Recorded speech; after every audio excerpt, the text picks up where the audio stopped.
Hello students, in today's video we are going to talk about optical isomerism. This is a basics video, okay, where you'll be studying about optical isomerism, and often students get confused with these certain terms.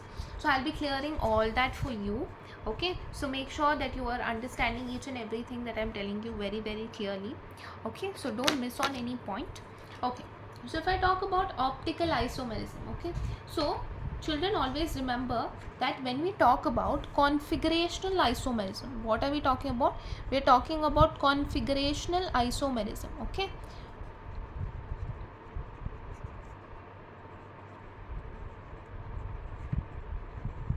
Okay, if we talk about configurational isomerism, so that is when we talk about number one,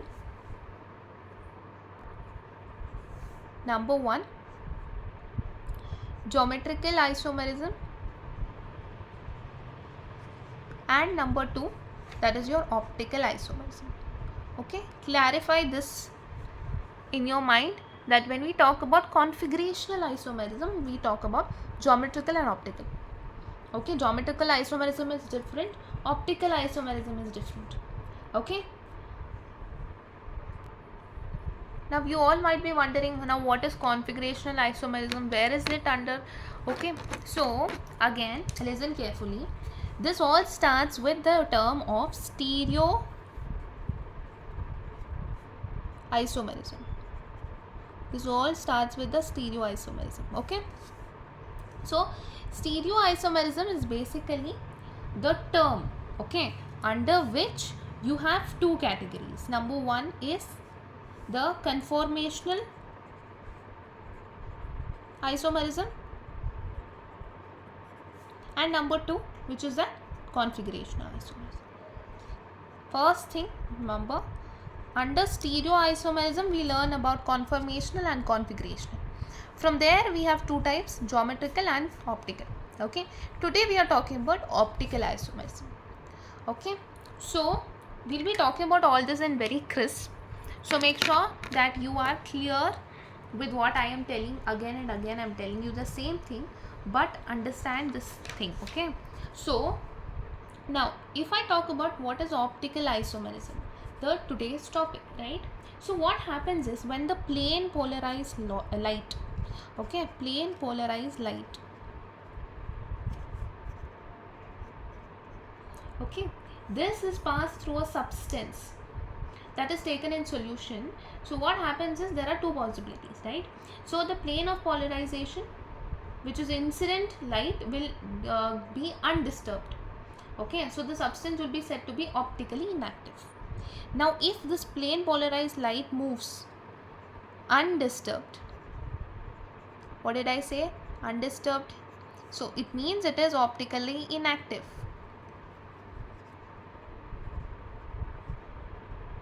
okay. It is optically inactive. This is all theory what I am telling you. Just understand what I am saying. It doesn't mean a lot, but what I am going to tell later, the terms that are important, okay. So now what happens here is the plane of polarization of the incident light will be rotating, okay. When it comes out of the solution, rotation takes place when it comes out of the solution, okay. Understand this. So when it comes out of the solution, you'll see rotation, okay. So this rotation happens when it comes outside the solution, right. So now this substance is said to be optically active. This term is called optically active. Simple. What did I say you? Plane polarized light, okay, goes undisturbed, it is called optically inactive solution. If rotation takes place when it comes out of the solution, it is optically active, okay. Now compounds that are having same molecular formula, okay. Now listen. So if I talk about now, if compounds are having same molecular formula, if they are having same molecular formula, okay, and they are having similar structure, okay, they are having similar structure, so when you notice these which have same molecular formula and similar structure, you'll see that they behave differently. They have a different behavior. They have a different behavior. Okay, so they have a different behavior. So these are what they are actually nothing but they are trying to rotate the plane polarized light, right? That is when you say they are optical isomers.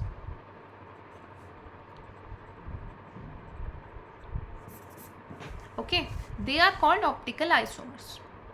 Okay, forget about all this. Now just remember the terms that I'm going to talk about. Okay, forget about whatever I told you right now. If you didn't understand, it's not an issue.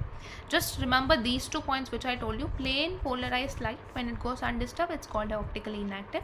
But when you see rotation, that means it is optical active. Okay, this is what you need to remember. Forget about whatever I told you right now.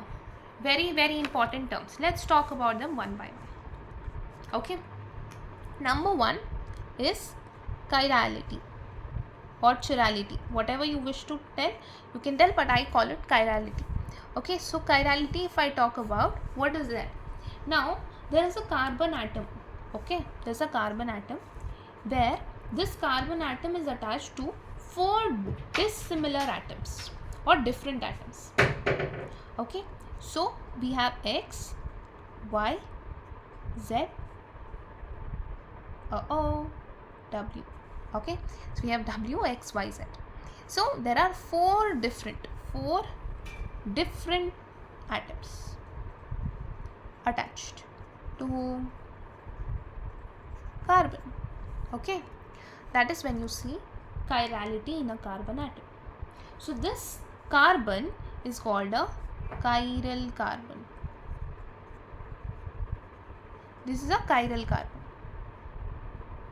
Okay, remember that when a carbon is attached to 4 different groups, it is called a chiral carbon. Okay, next, moving forward, second one is nothing but your enantiomer. Enantiomer. Now this enantiomer is nothing but the optical isomers. Okay, listen carefully. Optical isomers. The optical isomers that are non-superimposable mirror images.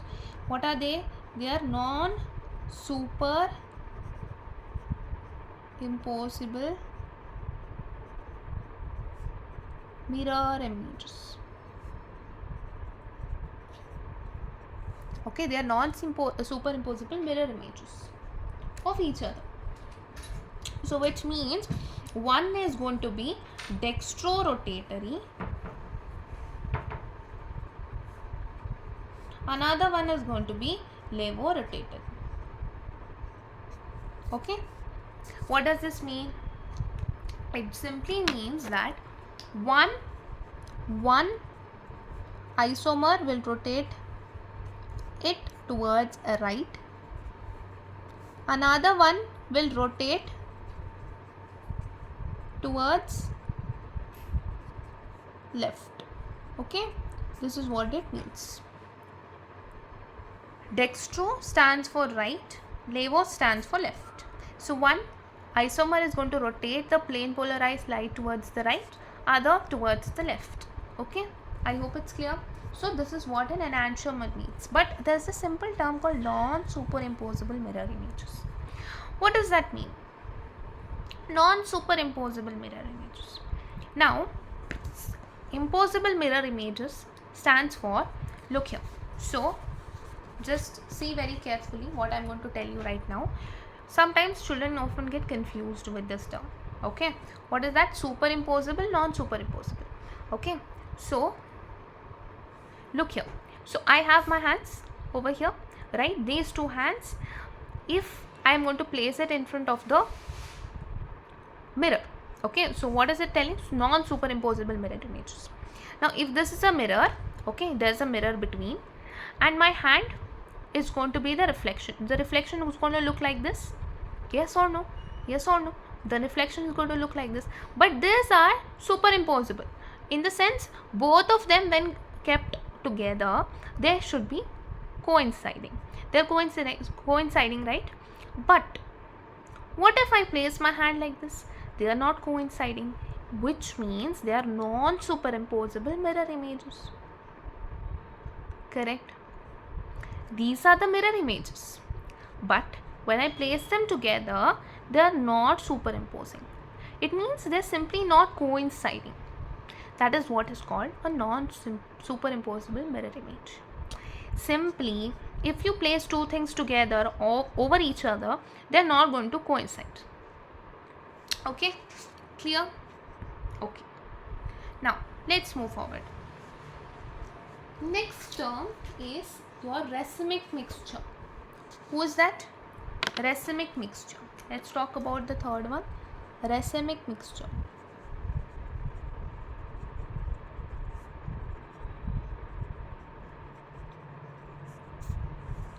What is this racemic mixture? It's simply an equimolar mixture. Equimolar mixture in the sense the ratio of one substance and another substance in a solution remains the same.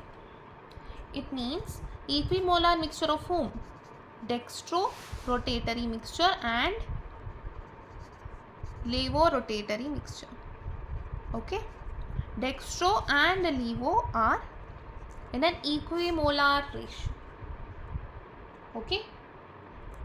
Such a mixture is called to be optically inactive. What is that mixture called? It is called optically inactive mixture. Why? When you have something, like if I tell in the literal terms of chemistry, if I have some base and I have some acid, they are two opposite people, right? What do I get? I get a neutral form. Neutral form has no value actually. It is something that can be called as optically inactive. It has no value. It doesn't react. It's a very stable state, right? These are two opposite people combining together. Similarly, dextro and levo are right and left. Right and left combining will give you some reactive mixture or something that is very stable mixture. Okay, it's not going to rotate the plane polarized light itself. That is an optically inactive substance. Okay, next is resolution. Fourth one here is resolution.